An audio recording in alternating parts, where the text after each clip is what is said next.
If you're planning a shopping trip to Japan, make sure you know your size because the sizing there is pretty different from what we're used to in the US. For instance, if you were a medium in Texas, you might find yourself in an XL in Osaka. This sizing quirk isn't just Japan-specific. It's the same in other Asian countries like China and Vietnam too. Generally speaking, Japanese folks are a bit slimmer and shorter than many Americans and Europeans. So when you're shopping, keep in mind that most stores carry sizes that are more in line with the average body types of the local population. Japan just keeps throwing delightful surprises our way. Check this out. There's an actual lemon floating inside this can of chuhi, a traditional Japanese drink. Canned chuhi is super convenient, but true fans know that the ultimate way to enjoy this drink is with fresh lemon juice squeezed right into a glass.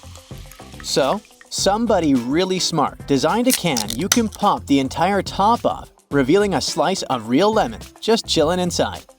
Oh, and if you're scratching your head about what to do with that lemon slice, the official manufacturer website suggests you munch on it. If you drank too many soda pops and got stuck in the elevator in Japan, worry not and check the corners. That's not what you thought. I do not suggest that you answer the call of nature right there in the corner. It's disgusting. There are toilets for that, and in Japan, some elevators have built-in WCs. While it may sound a bit quirky, the idea sprouted from some serious concerns. Several years ago, a massive earthquake shook things up south of Tokyo, bringing 19,000 elevators to a screeching halt. In fact, 14 elevators got stuck, and people were trapped inside. It took 70 minutes to rescue some of them. With Japan's shaky history, and I mean it literally, they're looking for ways to make those stuck elevator moments a bit more bearable. The country boasts around 1.1 million elevators, and during quakes, malfunctioning lifts can leave people stranded for hours. To tackle these sticky situations, lawmakers are considering adding restrooms and water to elevators. Heads up, using credit cards in Japan can be a bit of a gamble. While more places are starting to accept them, cash is still king, especially if you're wandering off the tourist trail. My tip? Bring enough yen for the first week or two of your trip, especially if you're planning on staying a while. And make sure you know how to get more cash once you're there. Not all ATMs take international cards, but you can always count on the ones at 7-Elevens and the post office. Just keep in mind that some post office ATMs shut down for the day at 5 p.m. Yep, they close. Oh, and don't forget to give your bank a heads up about your travel plans, or else your card might get blocked when you need it most. Trust me, it happens more often than you think. In China, officials have created a 100-feet cell phone lane for people glued to their phones while walking, complete with a sign calling it the first mobile phone sidewalk in China. It looks like the phone lane there is pretty much a replica of one that popped up on 18th Street in Washington, D.C. The original was actually part of an experiment on crowd behavior by National Geographic. In France, there was a time when you could go check out the McBaguette, a mix of your average burger with some French touch. You were served a baguette instead of buns. Still, changing the type of bread didn't make it any more local. A baguette with meat inside is still called American in France. This baguette is no longer available though. By the way, France isn't the only country that tried to adapt McDonald's to the given country. In Italy, they have not only nuggets and chicken wings as snacks, but even snack di Parmigiano Reggiano, basically a lump of cheese. Now, look at this humble glass of yellowish liquid. Can you recognize the iconic Fanta here? I bet you can't, and it's all about the color. Still, if you tried it, you'd instantly spot that it tastes better than in the US. How come? Well, let me break it down for you. Fanta actually started out in Germany back in 1940 as a cheap substitute for Coca-Cola during the hard years, with no orange juice involved. Later, in 1955, they resumed production in Naples, this time mixing in some orange juice. A few years later, Coca-Cola picked it up and began selling it globally. There are tons of local versions of Fanta, over 70 in fact, tailored to fit regional preferences. So if you're wondering why Fanta tastes so different outside of Italy, it's all about local flavors. But at least the original orange Fanta has its roots in Italy.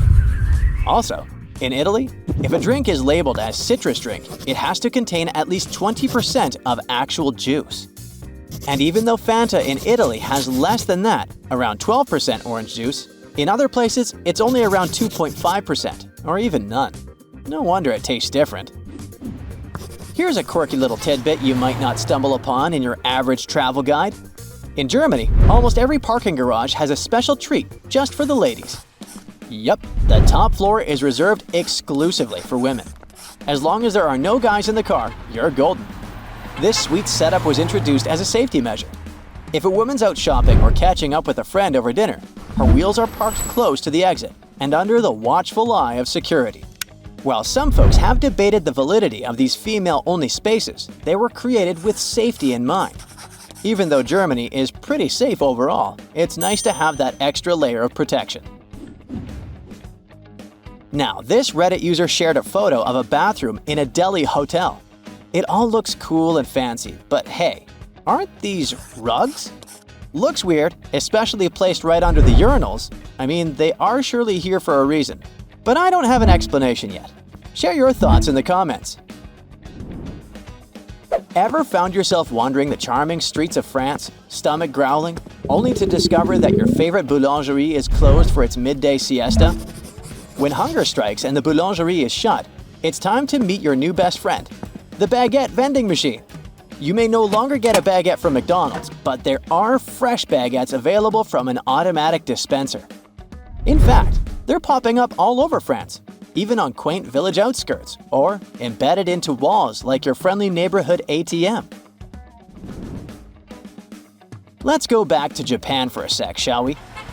In Japan, gas pumps hanging from the ceiling are a thing, especially in tight spaces. The nozzles are up high, so the ground level is all for cars. The fuel still comes from underground, pumped up through a cool system right into your tank. It may look weird, but it's a cool idea for several reasons. First, these stations can fit way more cars, up to 6, compared to just 1 or 2 at regular stations. Plus, you can park however you want. No worries about where your fuel tank is. Also, gas station attendants often help fill up your tank, making it quick and hassle-free. So if you visit Japan, keep an eye out for these cool stations. Ever wondered why a group of adults is eating sandwiches with chocolate sprinkles and sipping milk? Welcome to Dutch lunchtime. Nope, you won't see pasta, soups, meat, or anything of that kind. You will see really funky sandwiches like this one.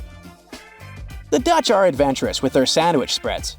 Sure, cheese on brown bread is classic, but how about peanut butter with honey, or topped with chocolate sprinkles?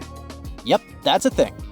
You also have sweet speculoos spread and kokosbröd, which is coconut-flavored sugar on bread. Foreigners often find it funny how toppings just seem to fly everywhere. Instead of warm meals, the Dutch have nailed the sandwich scene. One American businesswoman shared a laugh about a World Bank meeting where men in suits pulled out sandwiches with meat pate and milk. She said it was the most memorable lunch ever. That's it for today. So hey, if you pacified your curiosity, then give the video a like and share it with your friends. Or if you want more, just click on these videos and stay on the bright side.